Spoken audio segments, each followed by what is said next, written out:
Welcome to Positive Filter with your host, Philip Wilkerson, a podcast that focuses on friends, family, health, and career, with a little self-help along the way. Please join me in this journey for self-improvement, and I hope what I have to share will make you a better person, thus making the world a better place. I hope you enjoy the show. I hope you enjoy the show.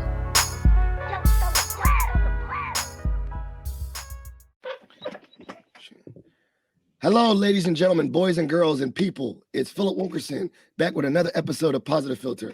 I'm joined by a special guest. Well, everyone is a special guest. I'm joined by a good brother of Alpha Phi Alpha, Brother David Echeverria. I probably just pronounced that really wrong. I tried my best.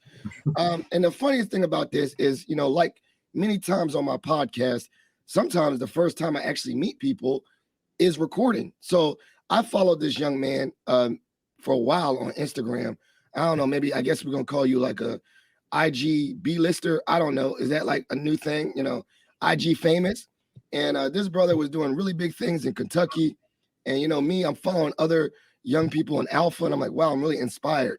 And so I was like, man, I gotta get this young man on my podcast, just because I just feel like it. So before we get into this episode, brother, can you give the listeners a little like who you are, a little pitch, who you are? Yeah, no, of course, I appreciate the introduction, good brother. And yes, my name's David Echeverria. Currently a senior studying political organization at the University of Louisville here in Kentucky. I was originally born, and I'm originally from Florida, actually. But I've been living in Kentucky for second half of my life. I do anything. I currently work as a political and strategic consultant, both here in Kentucky and then also in New York City, where I worked last year. And yeah, I'll be graduating this May. I crossed and I was initiated in the spring of 2019 by way of the Alpha Phi chapter seat here at U of L. And yeah, I'm excited to discuss, a variety of issues with you and different topics. Well, I love it. So, I definitely want to, main of this thing, I think we named it Todos. What do we call it? First of all, I don't want to say it wrong in Spanish. So we're going to talk about your journey within a historically Black fraternity as someone that is of Mexican descent. But before we go in there, I love this story. Like, you lived in Florida. How'd you end up in Kentucky? Yeah. So it's actually an interesting situation. So my a lot of my family was living in Florida at the time. We lived around Tampa area. And one of my uncles had the opportunity for a job up near Cincinnati, just south of Cincinnati in northern Kentucky. And so he had moved up there, and my family were very family oriented. So my grandparents, my mom and dad, it just was a good opportune time. And, I guess, the families had an opportunity to sell their houses and move up here. And so we all moved up together, and then just decided to stay up here for the duration of, myself, my sister, while we were going through school. And then, I graduated, my family moved away from where we grew up, but they're still in Kentucky. And yeah, so that's kind of the very simplified and simple version, but yeah, that's kind of the gist of it. I love it. And when you moved up together, and so I'm experiencing it now, did y'all like move into the one house or just in the same neighborhood? It was kind of spread out because it's 3 different families that moved up here. So actually, yeah, 3 different families as well as a couple of extended family members. And so just all kind of in the similar area within about 15, 20 minutes. Oh, yeah, that's great. Because, you don't know this, but recently I had moved in with my in-laws. Okay. They sold their house. We sold our house. And so, we're living intergeneration, and I think, and it's funny, I think when I share this with other cultures and other people, that's very normalized, right? Like parents and in-laws living together. But, that's not something I grew up thinking like, you move out, you ain't coming back. That's what my dad told me.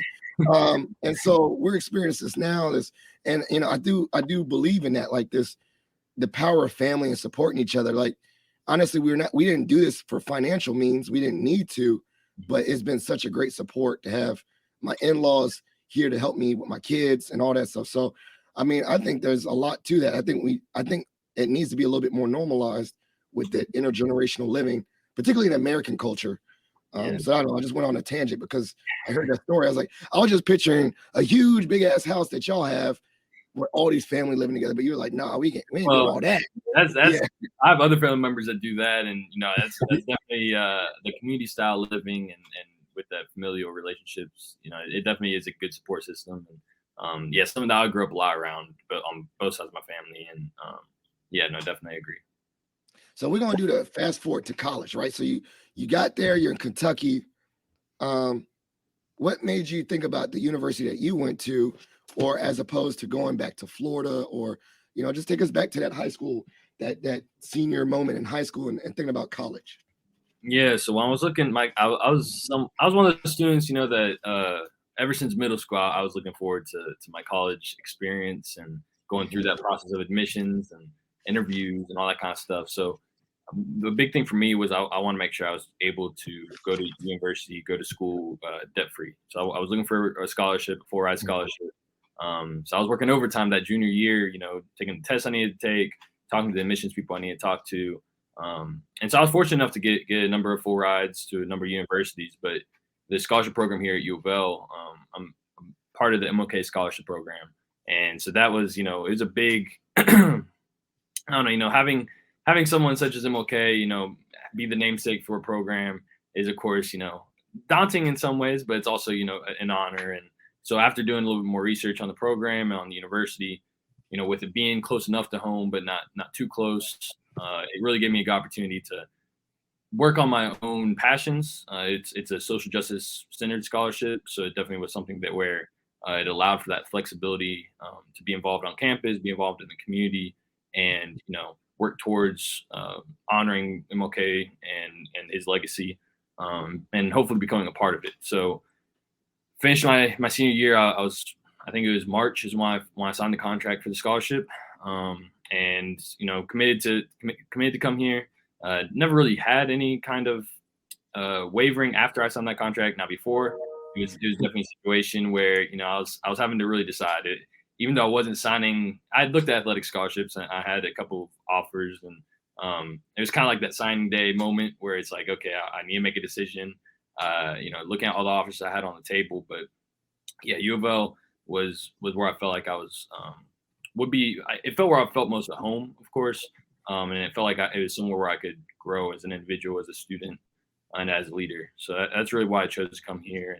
And yeah, I started in the fall 2018. So I love it. So I'm smiling because we'll jump to the MLK connection later, but so social justice focus. So back in high school, were you really involved in like SGA or community involvement to really have that part of you in your identity when you look for scholarships? Were you doing stuff like that in high school? So the way that I usually explain to people is the development. I would say a lot of it happened in middle school. As far as so my dad, he's an English literature teacher, and he's someone who has always emphasized the importance of reading and the importance of scholarship, especially regarding things such as like social justice movements and civil rights movement, things like that. And so middle school and high school, I did a lot of reading. I did a lot of scholarship. I did a lot of studying on different ideologies, different theorists, and different leaders across different movements. And so that's where the most development happens. I worked on myself as a leader. I was playing sports. I played soccer, football, track, wrestling. I was doing as much as possible, staying busy. And then I was heavily involved in clubs and different things.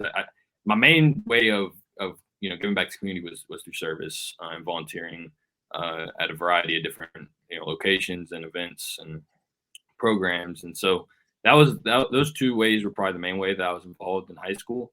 I didn't have a car until late in my high school career, and I couldn't drive till late in my high school career. So that kind of limited my options. And also the city that I was living in at the time. And, I was living in the suburbs really for, my time in Kentucky. So, that was probably the main way that I did it. Now, once I became a junior and senior, when I was looking at the scholarships, and I kind of found where my passions were. My dad, he's a teacher. I was always around schools. I was always around the soccer fields and the track and all that kind of stuff. And so education became a really important piece for me. So when I was applying for the scholarship program here, part of the application process was creating your own community project. And so my community projects, you had to do research around it and provide different kinds of things to justify whatever project you're doing. And so my big one was about increasing PSAT participation with Hispanic and Latino students, due to the fact that PSAT score allows them to be recognized and eligible for different scholarships nationally around the country that a lot of other students otherwise wouldn't be eligible for. And unfortunately, I wasn't one of those students because I wasn't notified or guided during my process. But in finding it, and seeing the potential money I could have had, and potential opportunities I could have had, I want to make sure I try to build something for students after me that would allow them to be offered those opportunities that I wasn't. So that's kind of where I opened the door into doing more programming and doing more leadership around things that I was passionate about, that affected me personally, my family, historically.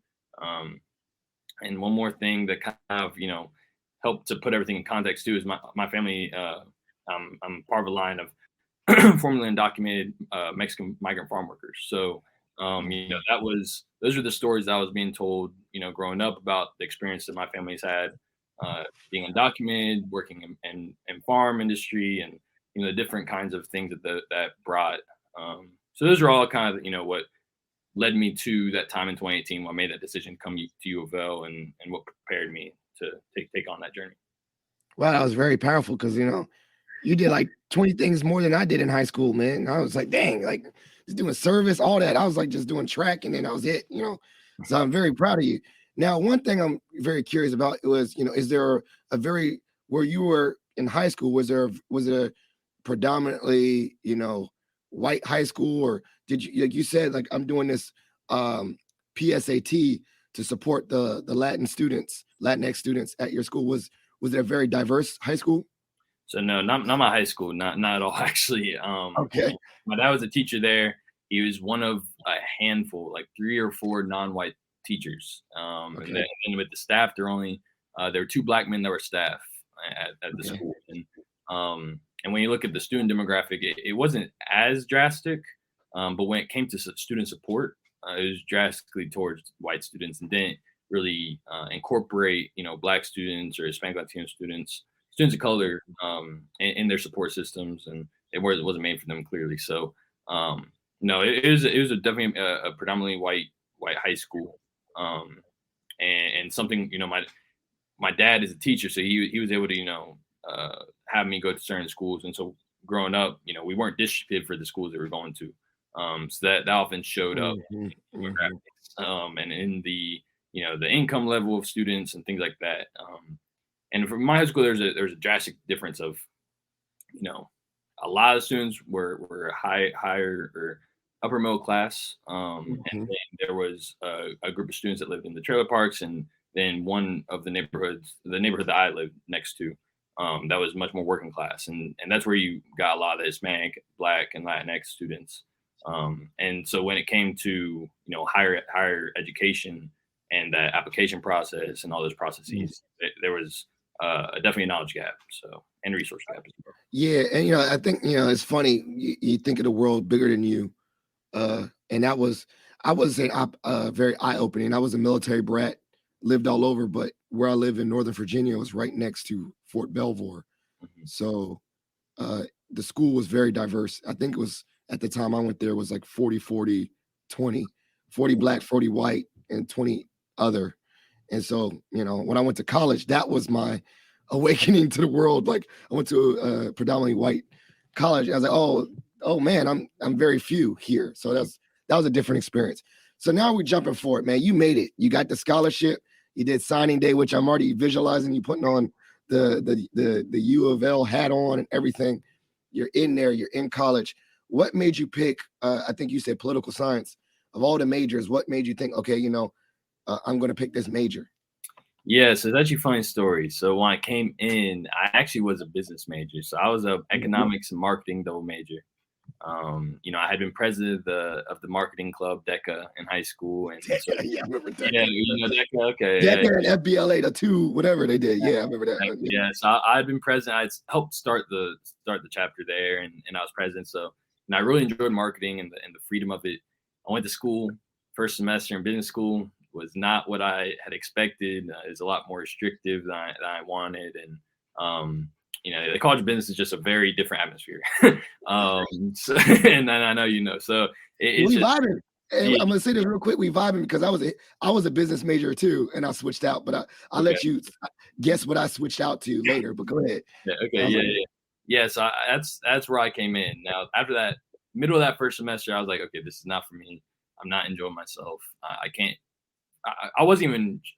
I didn't dislike it that much at the time, but I knew that moving forward in the future, I wasn't going to be enjoying myself. So I went and switched to political science. I didn't really know what I wanted to go into, but I knew that I had enough background knowledge and enough, I had enough curiosity to at least, carry me through a couple semesters at the very least, compared to any other, any other track. And so I actually currently am a political organization major, which is an individualized major. So I created my own major and created my own path to coursework and had it approved by the dean of the College of Arts and Sciences. And so that's why I'm with the track that I'm on now. But it includes political science, social change, and then sociocultural anthropology, as well as sociology. So with those 4 concentrations, it makes up my political organization major. And, I just felt like it was, for political organization, I felt like it was the best path for me as a young professional. Currently I work as a consultant in those spaces. I felt like it aligned with that and my experience, but then also my passion, working in community with people, understanding the needs of people, the way that policies and politics are integrated in people's lives and impact people's lives. And then the way that it's seen in society, like through society, whether it's their interactions with each other, the different structures that are built around us, and then the way that can also be manipulated and violence that can be, institutionalized through that. So it's kind of where I ended up now. It's been a little bit of a, non-traditional path, definitely. Doing a liberal arts degree and an individualized major is not what a lot of students do. But I was able to, navigate it enough where I was able to, I feel very happy with, my major now and the coursework that I had. I didn't feel like I was restricted very much. I felt like I was able to make it make sense and be cohesive. So yeah, that's where I'm at now. Well, shout out to that liberal arts. I switched from business to history. Okay. And the only reason why I switched is because I had a really cool professor. And I was like, man, this is dope, man. I hope all the classes like this. And it was. I just switched. I didn't really have no dreams. So one thing too is we don't have to get you up here to DC then. You got to come to the mecca of politics, I guess. Or I don't know if it's really the mecca. I think that's a positive thing. Like, what is it, the swamp or whatever they be calling that? They do call it the swamp. They do call it the swamp. They call it the mecca as well. They call it DC. I don't know, man. But I gotta get you up here. We need these policymakers and we need these change agents, which I already know you're doing. So we can't dance around it. Politics, voting, MLK. This is a perfect alignment for a brother of Alpha Phi Alpha. So how did this story happen? How did you become a brother of the greatest fraternity on earth? How did this come to be?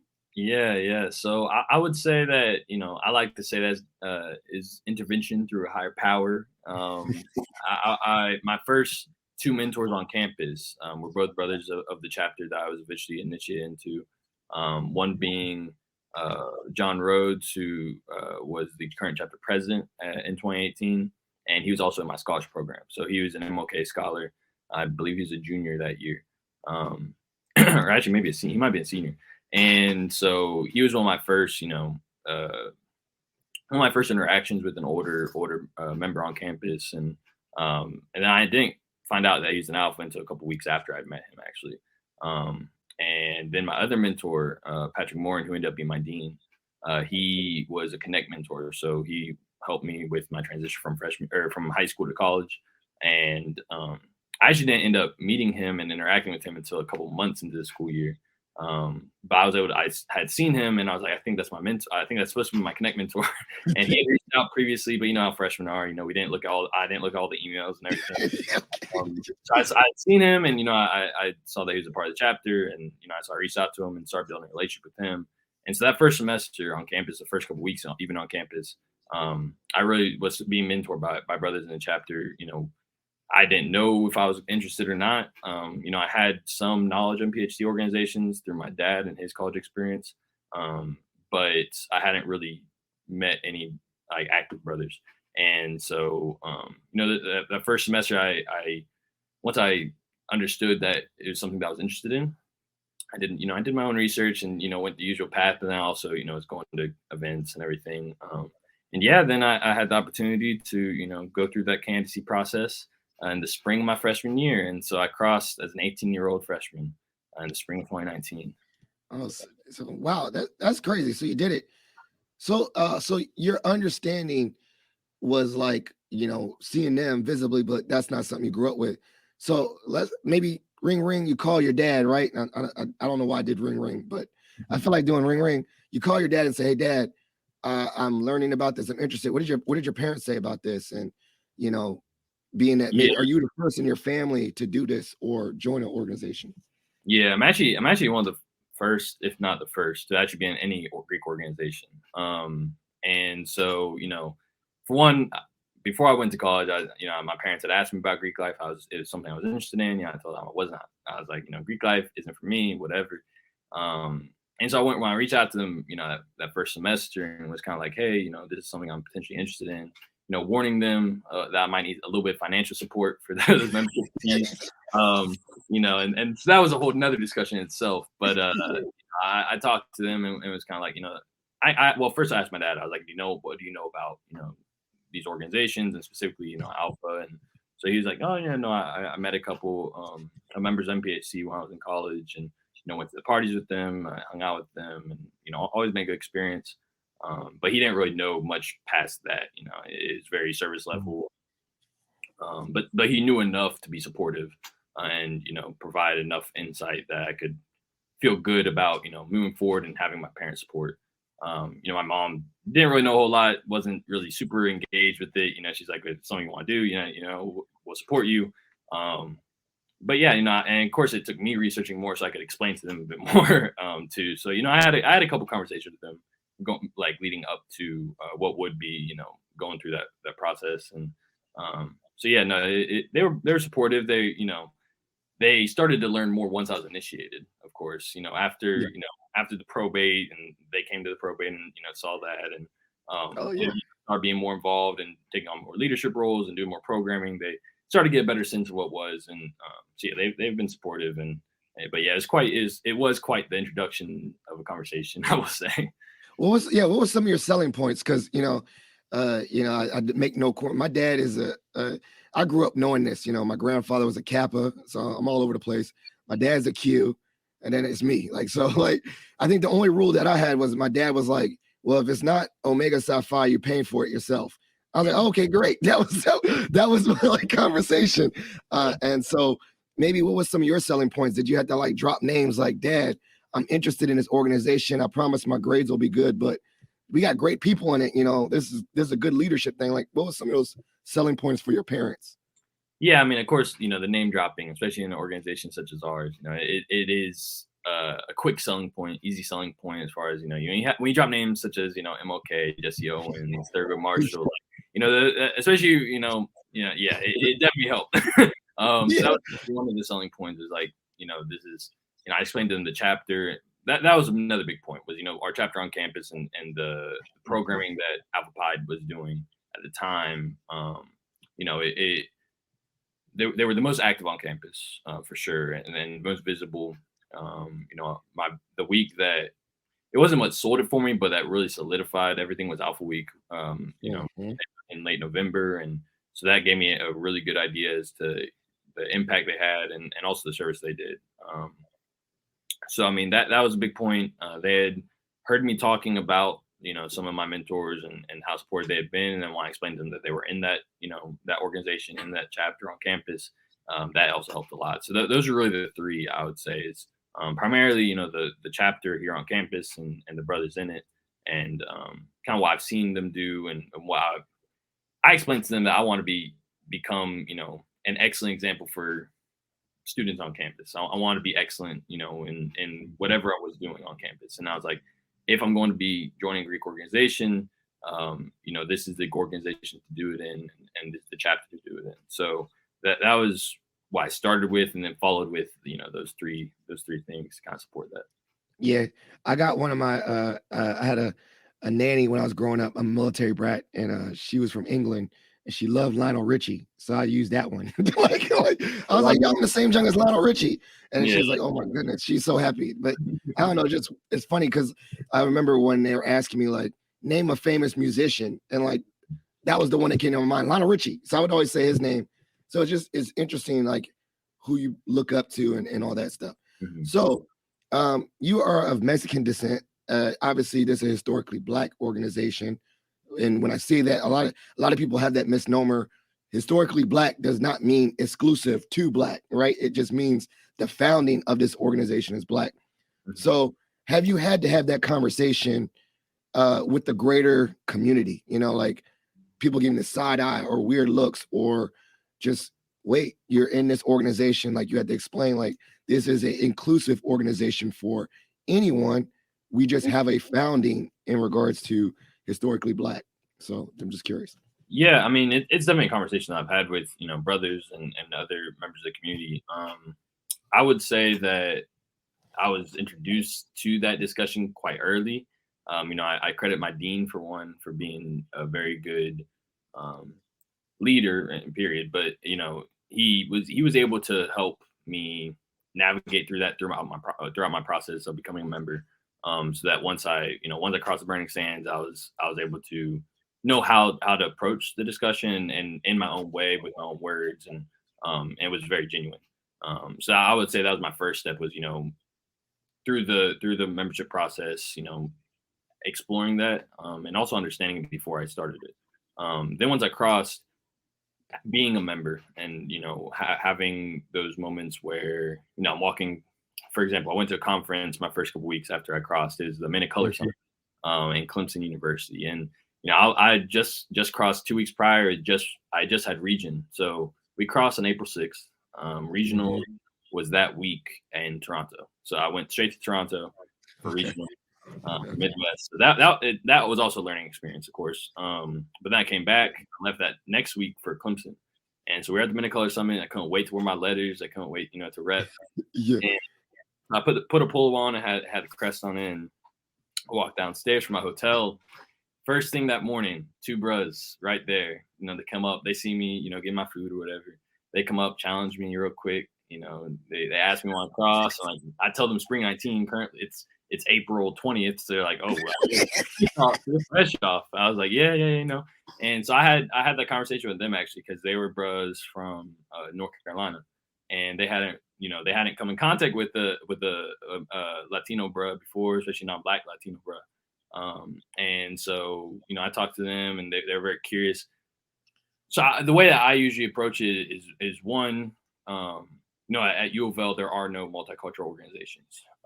So that's the first thing that, I noticed when I was on campus, was there weren't any multicultural organizations. There's only two councils. There's for men, there's IFC, and then there's MPHC. So I those are my options for Greek life if I were to approach it. And then of course the brother aspect and my relationship with the brothers in the chapter is another. But when it comes to being an alpha and being an alpha who's not Black, what I've stressed to other non-Black alphas, for one, because that's a discussion I've had with brothers that aren't Black, that are white, and I've just talked to them about the idea of not taking up too much space, for one. That's my biggest pet peeve, especially when it comes to leadership. Like I told my line brothers, and I told my dean when we crossed, I was like, well, even throughout the process for our intake, that I didn't think I should ever be chapter president. That's something I told them. I was like, I don't feel like as a non-Black member of this organization, I feel like I should be more of a supportive member. Like, obviously still taking initiative on things, still producing things of my own. But when it comes to things representing the chapter, representing the fraternity, like that wasn't something that I felt like I should be doing as someone who wasn't Black. Now I currently sit here as chapter president. I see that. Yeah, I see that. I know. I was waiting for the story. Okay. Yeah, and so that was a discussion I had with the chapter. They felt like it's the best thing for the chapter, for this year and stuff like that. I served as vice president last year because that was something that I was like, that supporting role, whatever. But when it comes to business meetings, when it comes to things like that, like making sure that one, Black men should be the one centered in these discussions. Two, like understanding the historical context of many of these things, and I credit the fact that I'm very well read and have had a lot of good discussion, productive discussion with the network of people that I've been in touch with over my life. It kind of allowed me to have that context I guess, to navigate in these spaces and provide as much insight, advice, support, and service I I can in these spaces. Um, but yeah, I mean, it's a complex discussion in a variety of ways, especially when it comes to my role in it, and my role in this organization, this fraternity, and this brotherhood. But I still move forward. Want to be the best brother as possible in any kind of situation, and I think that brothers have been appreciative and acknowledge the fact and acknowledge the work that I do both in my community, within the Latino community, and then in the community in general. And I think that's a big piece too. Is like it's not like I'm not taking up space in leadership roles in the Latino community, in the Mexican community, on campus, in the community. And I think that's another piece of it too. Is a lot of times you see brothers that aren't black that take up a lot of space in black spaces. But when it comes to their communities and where they come from or their background, they aren't doing as much as they should. So I think that's another piece that I try to keep balanced. I love that. And I was thinking one thing too is like, but then in regards to, the words that we use, throw around allyship, I think the one I like to do better is like conspirators, like in regards to even then maybe you may be in spaces where, your voice could be heard to a new audience that it would not have been if you were a black person. So that the spaces that you could be in a different space and maybe elevate and promote, uplifting of black people or other groups that you think of. So I don't know. I'm all like, I've never been one, like I've seen, even within groups of black men that's saying like, no, I'm like, no, we want to welcome. I want other voices, but I love your insights as long as those other voices are coming at it for the reasons of uplifting everyone and using their identities to leverage, the power that they can leverage in spaces that maybe other people couldn't get into, what I'm saying? So I love that. So have you ever so maybe even that, can you speak to that? Has there been an instance where you're like, okay, knowing that I am a Latinx brother, I got this space that maybe someone else wouldn't have gotten. I'm going to use this lane to help out or elevate. Yeah. I mean, most I would say the best example I could provide would be probably so after I crossed that next year was my sophomore year, and I served as president of Latino Student Union on campus. And so that was where I was able to initiate a lot of discussions that wouldn't have otherwise been had. And in the context of the Black community as a whole, not just with the Alpha Phi chapter on campus, and opened up a lot more partnership opportunities to cover. Because you gotta recognize also for Latino Student Union, for example, we're serving Black students that are Latino as well. So making sure that intersectionality is discussed, brought to the forefront, and then also acted on, and providing more support and programming to that's intentional behind that discussion. And so I think that throughout that year, I was able to explore my role in that space and being connected to Black students on campus through my fraternity, through the chapter, through the executive board within the chapter that I wasn't part of at the time, and then bringing that discussion across not only with that specific organization, but then to the broader organizations across campus. Because I think that's probably one of the most probably when I look back at that year, some of the things I'm most happy about were that collaboration, was the overlap of support that I saw. The events that we had that year, one of them was Fiesta del Sol. So in March, it was a Mardi Gras celebration. It was based off of Fiesta del Sol and the Carnival celebrations in South America and the Caribbean. And so in that celebration, I wanted to make sure we were intentional about the discussion around Carnival and where the roots of Carnival come from, which one is Africa, and then two are a lot of the Black Latinos and Afro Latinos that live in the Caribbean and then in Brazil specifically.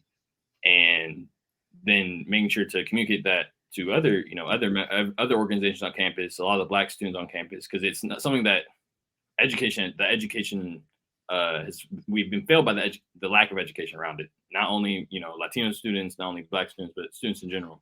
So making sure like a piece of that was education around it. And then you saw so many more students engage in the event because, they understood the historical context. And that was a celebration of not only white and mestizo and indigenous peoples of Latin America, but also Black people that lived in Latin America as well. So that would be one specific example I would give.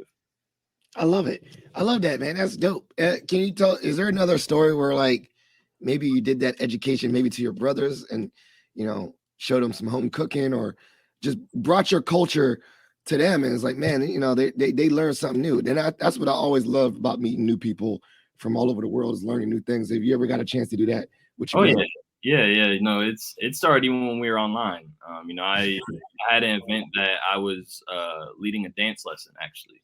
So I was leading a bachata dance lesson, and for me, I was nervous. I was a freshman. I didn't know what I was getting myself into.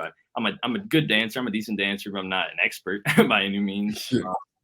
I actually used them as kind of my practice, group and led them and that. So that was like right off the bat. That was one of the times I was able to kind of, explain to them kind of the cultural connection that, I have with dancing and then show them, how the dance goes and everything. That was very beginning of it.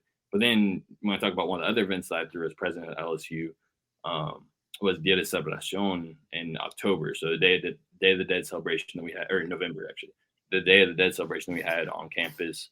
All my line brothers actually were there and all volunteered. So part of the thing that we were doing was an art tapestry, and so, they had volunteered to take part in that. And then there were dance lessons, there was food. The best food I've had on camp at any campus event was that event. Tamales and all this traditional Mexican food. So it was definitely a moment where they were able to, like, none of them had been to an event like that prior to that one, and then it brought along a pattern. Like, that was my sophomore year, and the last 3 years, my line brothers have been to all the major events for Latino students on campus, and along with a lot of other students that I've come across and been able to meet on campus. So it's been a really good experience to be able to see that, not only am I able to, learn and be involved and be active in Black campus spaces, but then also I'm seeing that, my line brothers, other students I met, are able to be immersed into, those events and those organizational activities as well. So, obviously about lineage and stuff. When you did your chapter lineage, were you one of the first non-Black members for your individual chapter at U of L, or? Yes. So I was the first non-Black Latino to cross. There had only been, from what I have been told and what we saw in the lineage, they believe that there's one white brother prior to, but then I would be the second non-Black member of the chapter. And I did my understanding.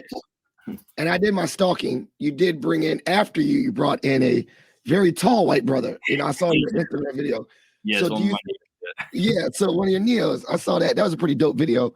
I'm doing my research now. With that, do you think that was were you the door opener of that, like bringing in diverse members because they saw you and you're like, wow, and then maybe you had more visibility or I don't know, maybe that was a new culture. You brought a new aspect to the chapter.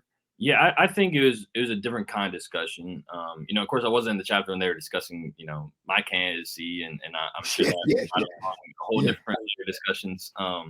But I would say, I think for a lot of brothers and a lot of members of MPHC organizations, the discussion around white students and their, involvement in chapters is one that's had quite often, or often enough.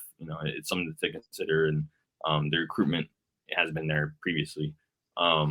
Now, in my situation, being a Latino student and being in those spaces on campus, I think that it was something that a lot of organizations, and I know brothers in my chapter, hadn't really thought of prior. I was someone that initiated that discussion around, interest and things like that. But I don't think a lot of brothers have thought of that Latino students might be interested in the organization. So I think it was something that initiated a couple of discussions, both here at U of L in our chapter, but then other chapters on campus, and then other chapters in the state as well. Because I have only met in person. I've only met one non-Black Latino brother, and he's actually was initiated, I believe, in Nebraska, and he actually lives in Louisville now. But aside from him, there's not a whole lot of brothers I've met in person. I'm connected with a couple online through Instagram or otherwise, but yeah, I think it initiated that discussion around who might be prospective members and who to bring into the chapter. Now, I think what helped me more than anything was probably my scholarship. My scholarship, MLK Scholarship. For one, it's one of 4 of the Mentor scholarships at U of L that are full rides. So the status of the scholarship was one thing, but then also the fact that it only applied to Black and brown students. So there was a immediate immersion into Black student life and on campus, and so I think that was another piece of it as well. I love it. And I was thinking about our lineage too. I'm in an alumni chapter here in Northern Virginia, and I think we legit just crossed our first white brother, and we were started in 1964. So there's some significant. I was like, wow, I really looked at our lineage too, and I don't think. I mean, they had pictures of everyone in the 2000s. There's no pictures of. We had the names, but we have no pictures. For me, I had no pictures. So that's pretty interesting. Let's jump forward though. You said MLK, and then you were able to actually speak upon at the MLK like day of service or event with the alumni chapter for Louisville, I believe, correct? And so talk about that experience of being able to, kind of full circle, talk about your experiences, what the scholarship meant to you, and then how it's named after our dear brother, Dr. Martin Luther King Jr. So talk about that experience. That seemed dope. Yeah, of course. Yeah, no. So I was fortunate enough to be able to speak at the MLK Hope Breakfast that Alpha Lambda hosts. Of course, it's the first alumni chapter of our fraternity, and so it's something that they've done the last couple of years, quite a few years actually. Always brings a big crowd. Always brings a lot of leaders from around the state, both in politics and community, and within academia as well. And so it was a bit daunting. They had first introduced it to me a year before. During COVID, because I was president of my scholarship program my junior year. And so being president of the scholarship program and then being vice president of the chapter, they asked me because of COVID, it got moved online. So they sent me to this year. And yeah, the prep was I was very anxious around it. I've been hired as a speechwriter before for politicians and for different people throughout the last year and a half. So I'm used to writing speeches, but writing a speech for yourself and one that's it was very personal. Not only am I about Alpha Incorporated, but I'm also MLK scholar and I'm also community organizer. So I kind of, all three really, Brother King means a lot, to my, I guess, my values, my morals, and then also what's driven me, throughout the years. So, I want to make sure my big thing was I want to be positive. It's very easy to be critical and to be, just have that discussion around what could be better and something that needs to be had. Like I want to make sure it was had, but I want to make sure that also the overall feeling of the speech was a positive one. So I ended up writing on hope and love were the 2 main pieces that I wanted to touch on.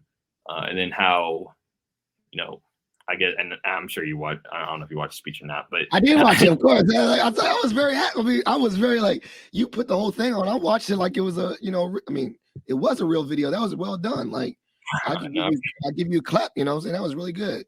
No, I appreciate it. But yeah, when I give, I want to make sure there's a personal feeling, to a certain extent. When I spoke about love and hope, I wanted to really be about love and hope in the way that I felt about it.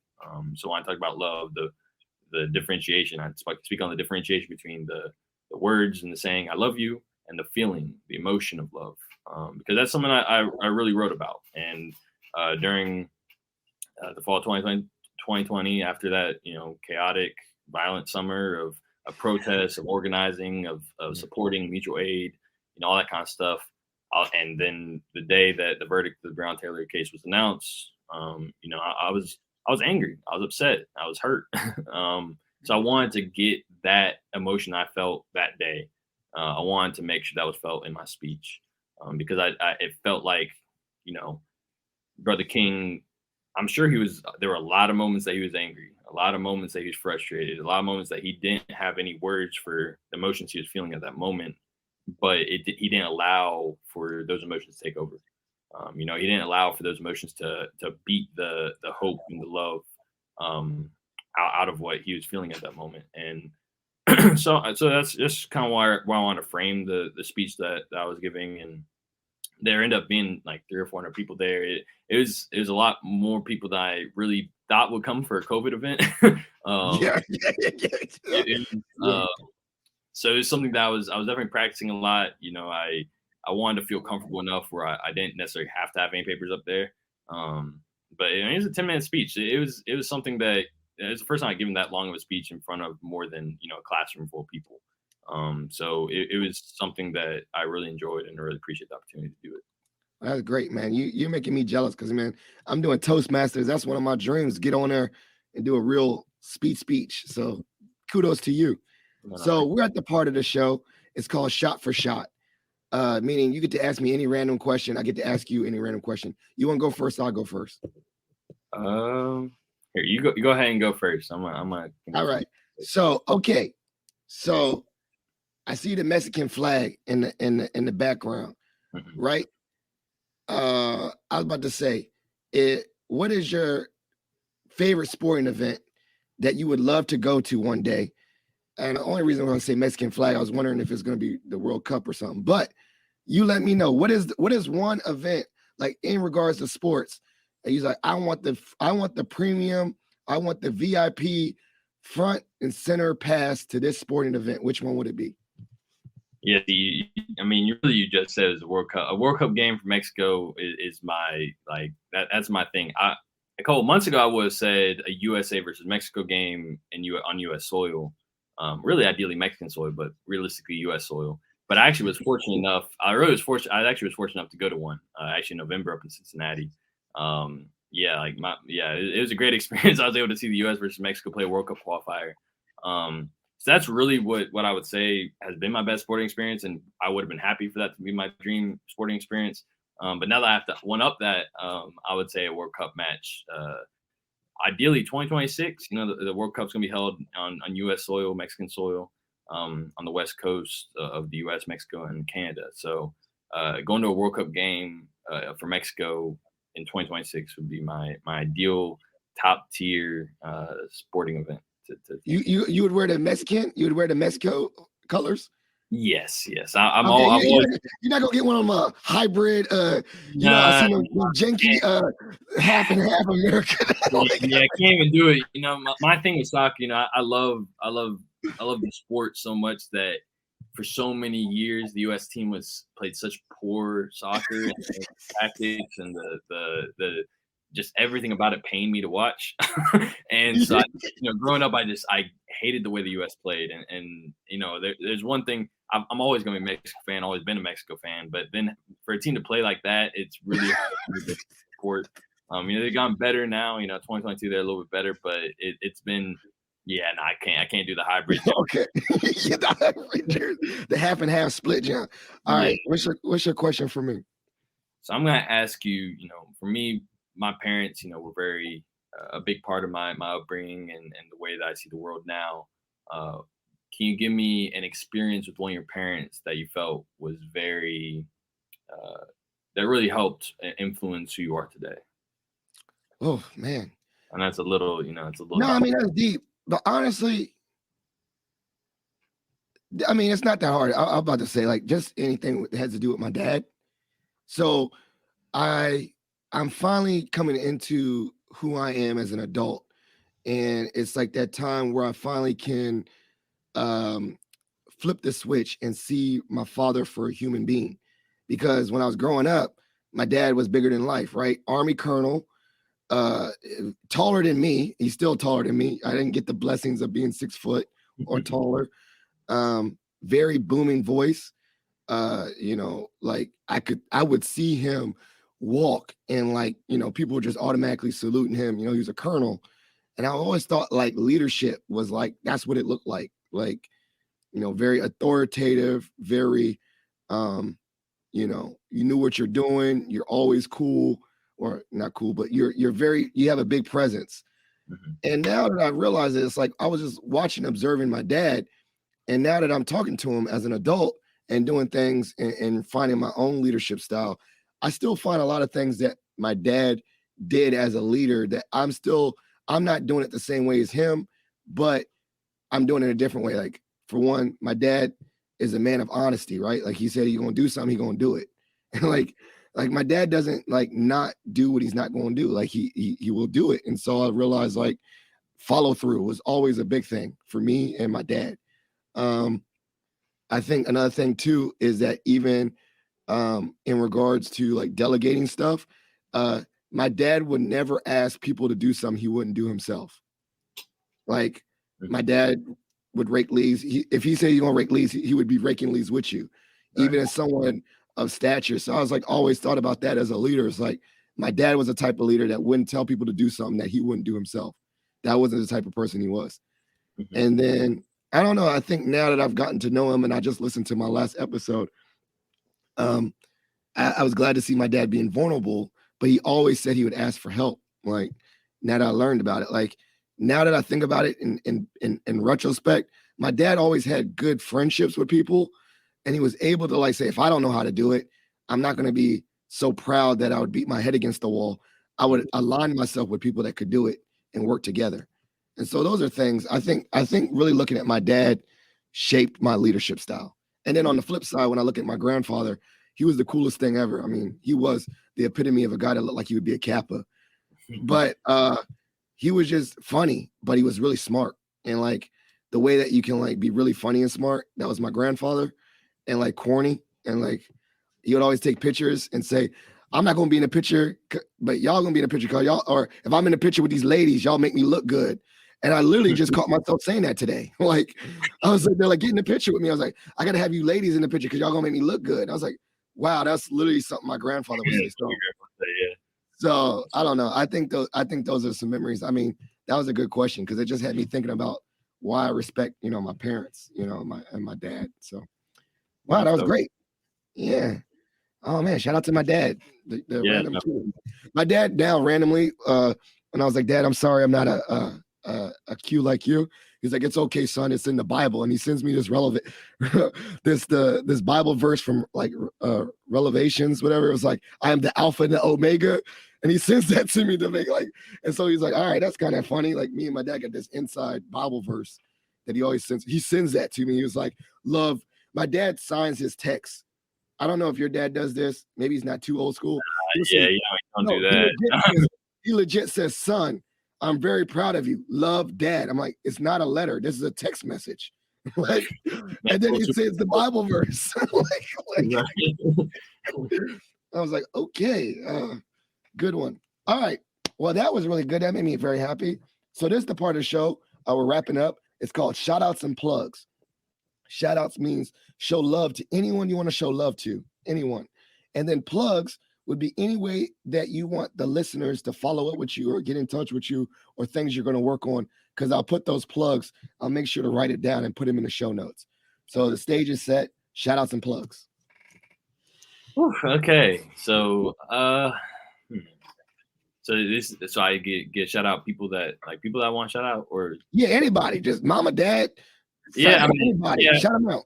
All right. Yeah, I mean, going off the theme, I guess, you know, parents, dads. Now shout out to my dad. Very much like you know, very much a big part of the way I've shaped my leadership now.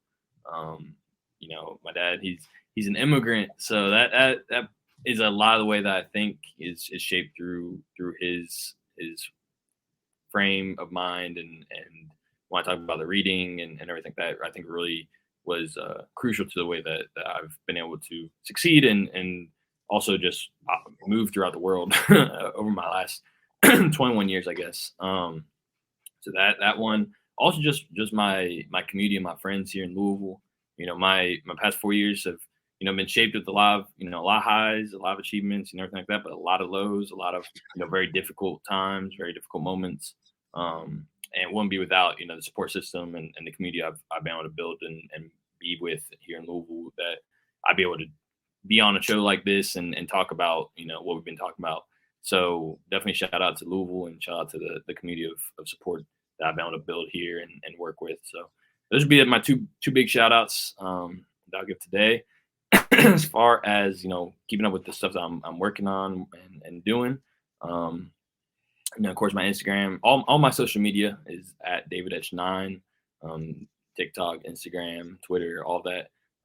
And I also have a beacon link in my bio on Instagram that kind of gives insight on. It's kind of like a link tree. That's pretty much what it is. Okay, I was about to say, beacon. Okay, yeah.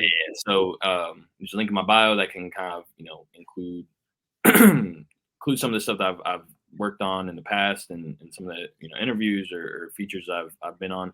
But more importantly, for those brothers that are listening to this podcast, there's also a link to endorse me for Brother of the Year for the Midwest region. I'll be representing the Kentucky district as well as the Alpha Phi chapter. So any brothers that I've been able to interact with over the years, being able to fill out that form as a Google form, leave a couple words on me as a brother and our relationship would be very helpful as I'm working to build my presentation for regionals. So yeah, that's it though. Appreciate you, bro. Well, it's excellent. Like I said, this is going to be out.